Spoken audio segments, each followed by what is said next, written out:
Here's how to delete apps on your iPhone.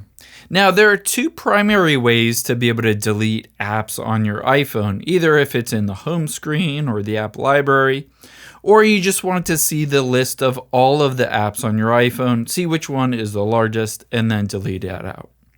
Now, to be able to delete an app if it's on your home screen or the app library, all you're going to do is press and hold on the app.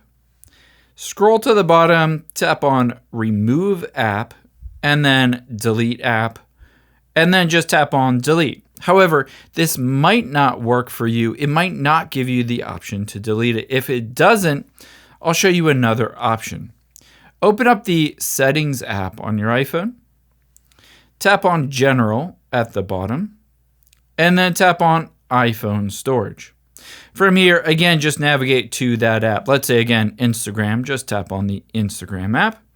And here you can see Delete App. You can see which apps take up the most space. Keep in mind, this will delete out all your documents and data and cache files. If you're ready to go, just tap the Delete button. However, if, again, it still doesn't give you the ability to delete it, that's because there's an issue with your screen time. So go all the way back to the beginning. And at the bottom, type in Content and tap on Content and Privacy Restrictions.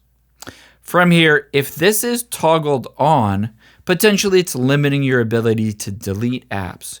You just need to go to the iTunes and App Store purchases.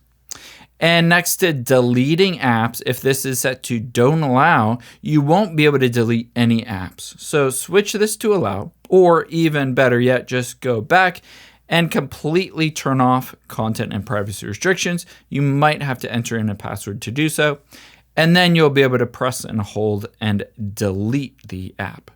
I hope this helps. If you enjoyed this video, check out the video over to my right. I think you'll really like that too, and thanks for watching.